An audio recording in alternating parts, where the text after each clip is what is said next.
Ketua DPP PDI Perjuangan Jarod Saiful Hidayat mengaku kecewa atas manuver Gibran yang dinilai menabrak konstitusi. Sementara itu Majelis Kehormatan MK memeriksa Ketua MK atas laporan dugaan pelanggaran etik dalam putusan MK terkait batas usia Capres-Cawapres. Ketua DPP PDI Perjuangan Bidang Ideologi dan Kaderisasi Jarod Saiful Hidayat mengaku kecewa atas sikap Gibran Rakabuming Raka yang dituding sebagai manuver konstitusi. Jarod menganggap manuver Gibran menabrak konstitusi demi memuluskan keinginannya menjadi calon wakil presiden. Yang kemudian kalau memang berhasil, ya beliau ini akan ditugaskan pada tingkat yang lebih tinggi lagi. Tetapi ada ketidaksabaran, sehingga mencari jalan pintas ya dan menabrak konstitusi, merekayasa konstitusi. Ini yang membuat saya kecewa. Majelis Kehormatan MK Selasa sore memeriksa Ketua MK Anwar Usman atas dugaan pelanggaran kode etik. Sebelum pemeriksaan, sidang diawali dengan agenda pembuktian pelapor terkait pelanggaran kode etik Hakim Konstitusi dalam memutus uji materi soal batas usia Capres-Cawapres. Jadwalnya itu tanggal 8 itu hari terakhir untuk pergantian Capres paslon. Soal putusan belakangan.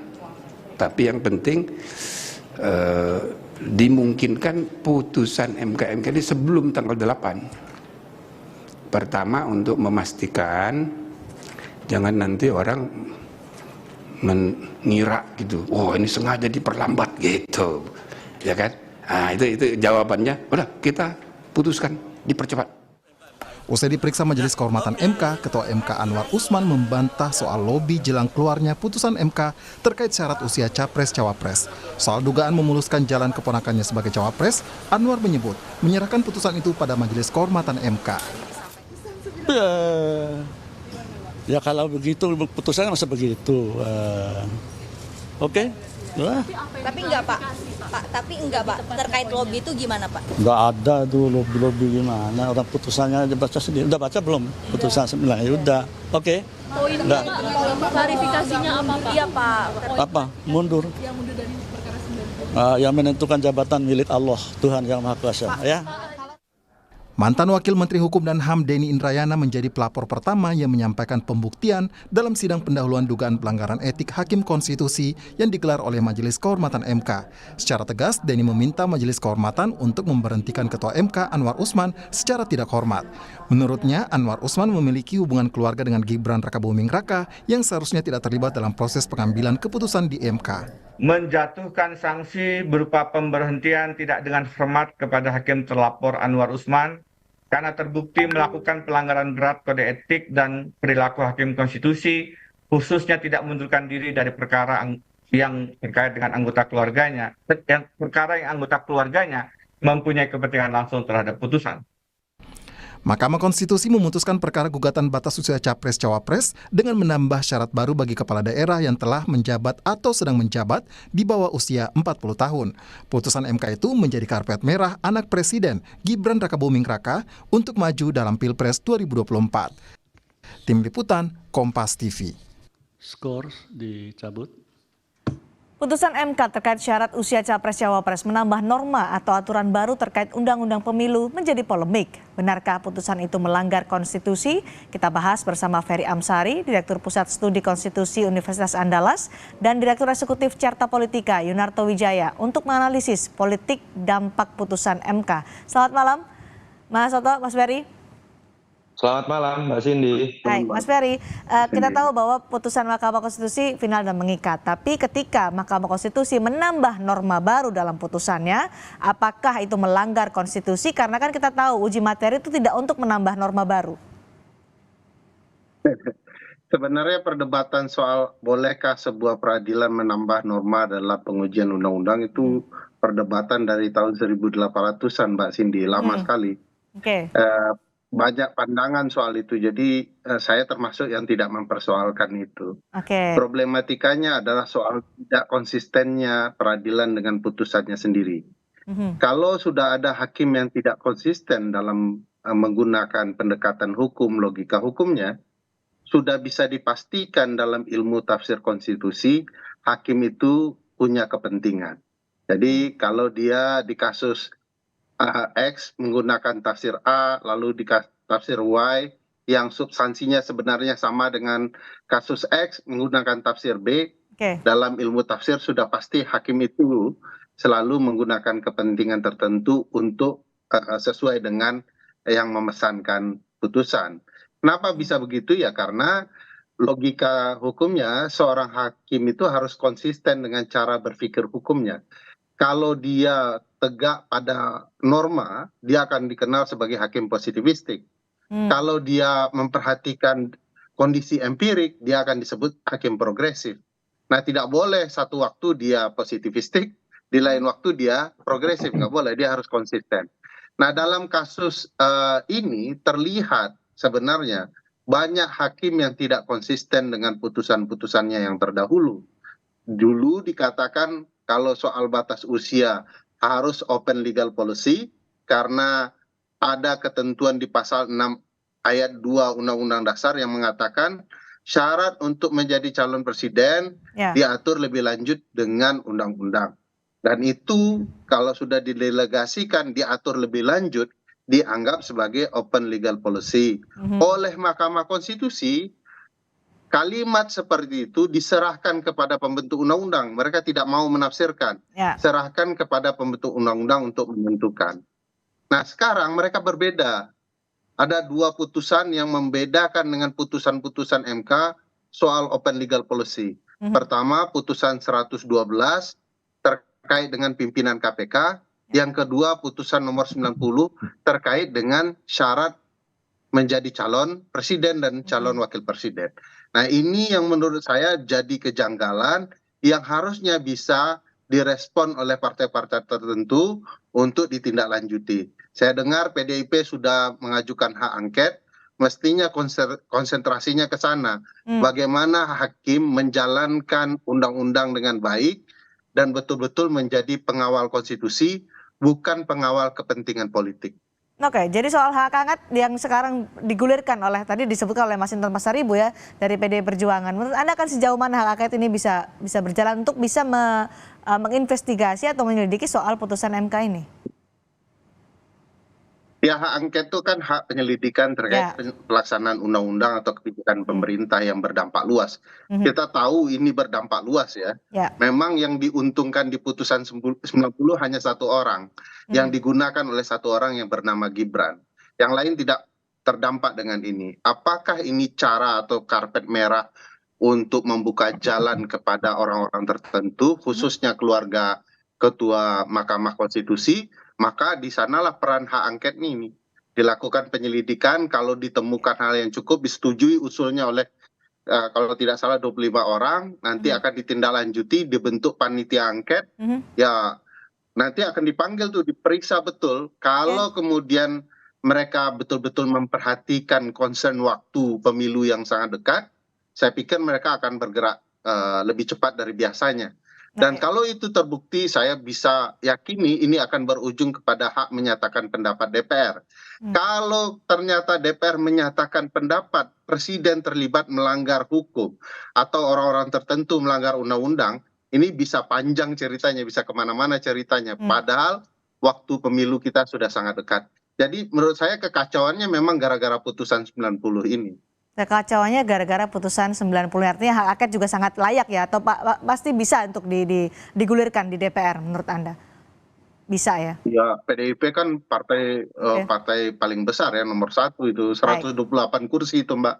Oke, baik Mas Toto. Tadi kalau kita melihat kan tadi kader elit atau elit PDI Perjuangan menyebut kecewa soal manuver Gibran yang dinilai menabrak konstitusi. Menurut Anda sudah tepat jika disebut manuver Gibran atau ada pihak lain yang justru bermanuver sebenarnya? Iya, saya coba melihat dari perspektif politiknya ya, membuka cakrawala apa sih kemudian motif yang kemudian muncul dari berbagai macam peristiwa yang mendahului keputusan MK ini. Kenapa jadi menarik kemudian orang membahas mengenai 3 periode?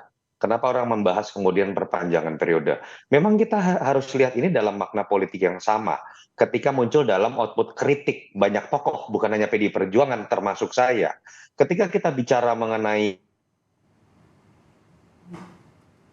Mas Toto, sepertinya ada kendala komunikasi antara kami dan Mas Yunarto Wijaya. Mas Toto bisa mendengar suara saya? Baik, nanti kita akan mencoba ke Mas Toto. Artinya, tapi halo? ya, Mas Toto sedikit terputus, boleh diteruskan lagi? Sorry, kedengaran? Ya. Ya. Iya, kalau kita lihat ini kan ada rangkaian ya, bagaimana muncul di awal 2022 3 periode. 3 periode banyak penolakan, lalu kemudian perpanjangan periode. Perpanjangan periode, lalu kemudian ternyata ada pelanggengan melalui kekuasaan melalui politik dinasti, melalui proses pengambilan keputusan secara hukum yang sifatnya juga kontroversial seperti yang tadi disebutkan oleh Bung Ferry tadi gitu. Jadi kalau kita lihat ini naif kalau kita katakan sebuah proses politik yang sifatnya alamiah dan biasa-biasa saja. Tidak. Ada kekuatan yang mendorong pelanggengan kekuasaan ini. Dan kalau kita lihat efeknya secara politik dan dalam konteks nilai-nilai secara norma, ini lebih mengerikan nih. Ketika kalau kita bicara waktu itu mengubah atau mengamandemen konstitusi untuk perpanjangan periode atau misalnya 3 periode melalui kekuatan politik di DPR, di DPD misalnya, kita sulit tuh langsung menuduh bahwa kemudian ada konflik of interest Pak Jokowi atau kekuasaan ini kemudian misalnya mengintervensi partai-partai. Sulit kita membuktikannya. Tapi dalam konteks ini jelas ada aktor yang kemudian dianggap mengalami konflik of interest karena harus melalui MK. MK kebetulan ada aktor yang keluarganya Pak Jokowi juga. Kekisruhannya kan menjadi semakin rumit gitu ya. Jadi ini memang bukan sekedar, dan kalau kita baca lebih detail lagi, Cindy, misalnya bisa ditelaah kok yang menggugat ini apakah orang-orang yang memang concern tentang anak-anak muda atau aktor-aktor yang sekarang misalnya terlibat dalam mendukung Gibran. Di bulan Maret ada PSI, di bulan April ada Wali Kota Bukit Tinggi dan ada Wakil Bupati Lampung Selatan, jelas kader dari Gerindra misalnya, yang kemudian berujung ketika kemudian lolos membuka peluang Gibran maju, peluang itu beneran diambil oleh Gibran. Dan ternyata kemudian aktor-aktor yang menggugat itu mendukung Mas Gibran. Dalam konteks ini misalnya PSI, Partai Garuda, lalu kemudian kader-kader Gerindra tadi gitu kan. Jadi ini yang menyebabkan kemudian orang kok melihat kok dalam 2 tahun terakhir memang ada sebuah upaya sistematis yang dekat dengan kekuasaan menggolkan sesuatu yang kemudian merusak nilai-nilai etika demokrasi yang itu ke depan akan merusak loh imajinasi anak-anak muda kita mengenai bagaimana kepemimpinan nasional ke depan atau mengenai bagaimana kepemimpinan muda yang ideal. Itu yang menurut saya membuat kritik ini jadi jangan kemudian dilokalisir menjadi pertarungan Jokowi dengan Mega atau PDI Perjuangan dengan Jokowi atau Istana misalnya. Maklumat Juanda yang kemarin ditandatangani oleh 200 tokoh itu isinya bukan pendukung Ganjar, bukan pendukung Anies, bukan tim ses dari capres-capres, bukan anggota partai juga, tapi ada ada kekecewaan yang sama yang kemudian muncul, terutama lebih banyak malah dari pendukung Jokowi sendiri. Kenapa? Ironisnya adalah Jokowi dulu menjadi sangat populer dibandingkan politis lain, 2012, 2014, dia simbol dari demokrasi yang sifatnya bottom up, bukan politik darah biru, bukan bangsawan politik yang kemudian menyediakan imajinasi baru dari masyarakat yang bosan dengan demokrasi elitis, tapi mengakhiri masa jabatannya dengan memberikan legacy yang 180 derajat berbeda. Itu menurut saya dalam konteks nilai politik yang menjadi hal yang sangat kontroversial. Baik, Mas Ferry, saat ini kan sedang ada digelar di Mahkamah Kehormatan Mahkamah Konstitusi ya, MKMK oleh Jimli Sidiki soal putusan usia dan syarat untuk menjadi capres cawapres. Putusan MK kan sudah bersifat final dan mengikat. Kalau dalam sidang Majelis Kehormatan tidak terbukti, tidak ada dampaknya. Tapi kalau terbukti, apakah ini bisa membatalkan putusan MK soal syarat capres cawapres ini? Ya, ada 2 pandangan ya, Mbak Cindy. Pertama, kalau berdasarkan Undang-Undang MK, sifat putusan MK berdasarkan pasal 10 adalah final dan mengikat. Tapi ada undang-undang lain, Undang-Undang Kekuasaan Kehakiman, dinyatakan di pasal 17 ayat 5-nya, jika seorang hakim mengetahui salah satu pihak berperkara di dalam persidangannya adalah bagian dari keluarganya, dia diwajibkan untuk mengundurkan diri. Pasal berikutnya, pasal 6 dan pasal 7 menyatakan jika hakim tersebut tidak mengundurkan diri, dia bisa dikenakan sanksi berdasarkan administrasi atau pidana. Jadi bisa administrasi dan pidana, begitu ya? Ya, dia wajib untuk mengundurkan diri. Bahkan kalau kita cermati pasal 22 dan pasal 1 angka 5 Undang-Undang 22 tahun 99 tentang penyelenggara negara yang bersih dan bebas korupsi, kolusi, dan nepotisme, seorang penyelenggara negara itu dilarang melakukan perbuatan yang nepotisme. Apa itu perbuatan nepotisme? Adalah perbuatan penyelenggara yang melawan hukum, yang kemudian menguntungkan keluarga dan kroninya. Dan ini sudah terbukti siapa yang diuntungkan dari pasal 90. Tidak ada, tidak bukan ya, selain dari Gibran. Nah, kalau kemudian mahkamah berdasarkan ini, seharusnya sudah bisa memutuskan bahwa telah terjadi pelanggaran etik berupa konflik kepentingan dan nepotisme. Bagaimana kalau tidak? Ya, kalau tidak, tentu kita sudah merasakan bahwa seluruh subsistem dalam penegakan hukum sudah dikuasai oleh istana, dan itu adalah peran Jokowi. Makanya sekarang ada politisi yang ingin mengangkat peran-peran presiden dalam hak angket itu. Mungkin akan berkembang ya, tidak sekedar Gibran tapi juga akan berkembang kepada ayahnya. Oke, singkat saja Mas Ferry, kalau memang terbukti melanggar, apa sanksinya terhadap hakim dan ketua Mahkamah Konstitusi itu? Ya. Yang sekarang sedang ada sidang Mahkamah Kehormatan. Di dalam ketentuan Undang-Undang Kekuasaan Kehakiman dinyatakan putusannya tidak sah. Tapi pilihan tidak sah itu bisa dengan cara lain. Misalnya dengan membatalkan putusan 90 ini. Kalau terbukti putusan MK Majelis Kehormatan itu menyatakan terjadi pelanggaran etik, ini dapat menjadi alasan baru untuk mengajukan permohonan, dan cukup menurut saya diperbaiki 1 hari. Karena kan di putusan 90 yang mayoritas itu kan sebenarnya boleh di bawah 40 tahun sepanjang dia pernah atau sedang menjabat jadi gubernur. Tidak ada wali kotanya sebenarnya. Baik. Kita tunggu nanti bagaimana kelanjutannya. Terima kasih Mas Ferry Amsari, terima kasih juga Mas Otto sudah berbagi informasi di Sapa Indonesia Malam. Bagi informasi dan juga pandangannya.